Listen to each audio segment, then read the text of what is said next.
All right, so tell us about Cutdown Day. What surprised you? We talked a little bit earlier. For some of us, keeping all the running backs was somewhat surprising. You figured P. Ryan might be out after the fumbles, but they keep P. Ryan and Kelly, and I guess they find a way to keep Bibbs on the practice squad.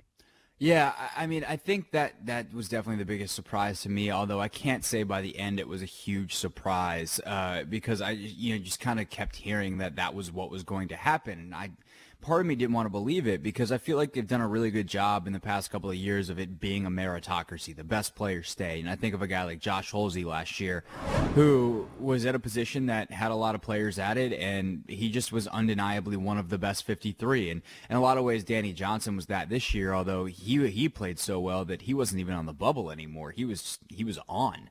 And so I think that by the end, Kapri Bibbs was one of the best 53.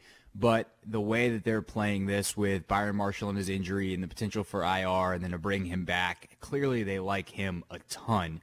And so they also feel, I think, with Peterson that while they have been thrilled with what they see so far, they understand the reality that he's 33. They don't have any kind of misconceptions of sunshine and rainbows, that he's going to be awesome and healthy the entire year without having to be managed at all like young Adrian Peterson was magically able to do in a league where no running back does that.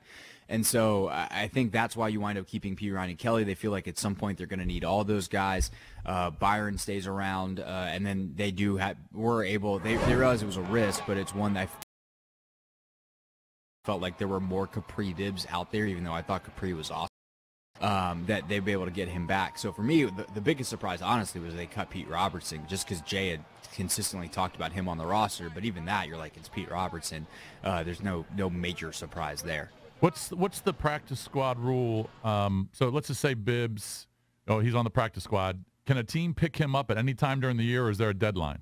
No, a team can pick him up. The only restriction on another team picking him up is, like, for instance, this week the Cardinals can't pick him up. So the team you're about to play can't. But at the same time, if, let's say, the Vikings want to pick up Kapri Bibbs this week, will offer you a matching deal, and then Bibbs, I think, gets to decide. I don't think it's a right of first refusal, like a restricted free agency type of thing, but they at least get the chance to match.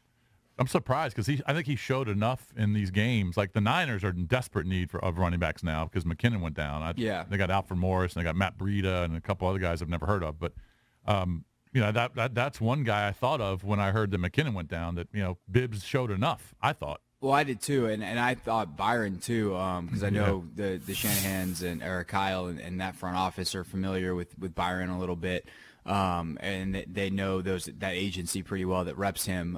So I am moderately surprised that maybe there was a call, and the Redskins were like, no, we're not interested, or I would think they would trade Bibbs, but maybe they were not interested in trading Marshall. If I'm looking for a versatile back who can, play out of the backfield and catch and you can make people miss and all the things that Jerick McKinnon can do. I would think I would call the Redskins because they've got two of them currently in their building.